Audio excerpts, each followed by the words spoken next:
जवामध्ये data type म्हणजे नेमकं काय होते हे तर बघितलं होतं आणि त्याचे प्रकार कोणकोणते आहेत. एक प्रिमिटिव्ह डेटा टाईप होतं आणि एक नॉन प्रिमिटिव्ह डेटा टाईप होतं. तर बघा, प्रिमिटिव्ह डेटा टाईप म्हणजे काय.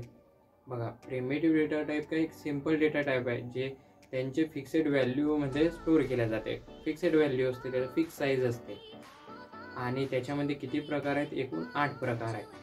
बघा, पहिला आहे बाईट, दुसरा आहे शॉर्ट, तिसरा आहे इंटिजर, चौथा आहे लॉंग, पाचवा आहे डबल, सहावा आहे कॅर आणि सातवा आहे बुलियन आहे फ्लोट. आणि बघा, नॉन प्रिमिटिव्ह डेटा टाईपमध्ये काय होते, कॉम्प्लेक्स व्हॅल्यू स्टोअर करते, ते डायरेक्ट ॲड्रेस थ्रू स्टोअर केल्या जाते. आणि त्याच्यामध्ये 4 प्रकार आहेत, array, string, class and interface. हे झाले डेटा टाईप्स आणि त्यांचे प्रकार. दोनच प्रकार आहेत, एक primitive data type and non primitive. तर आशा करतो की तुम्हाला माझा व्हिडिओ आवडला असेल.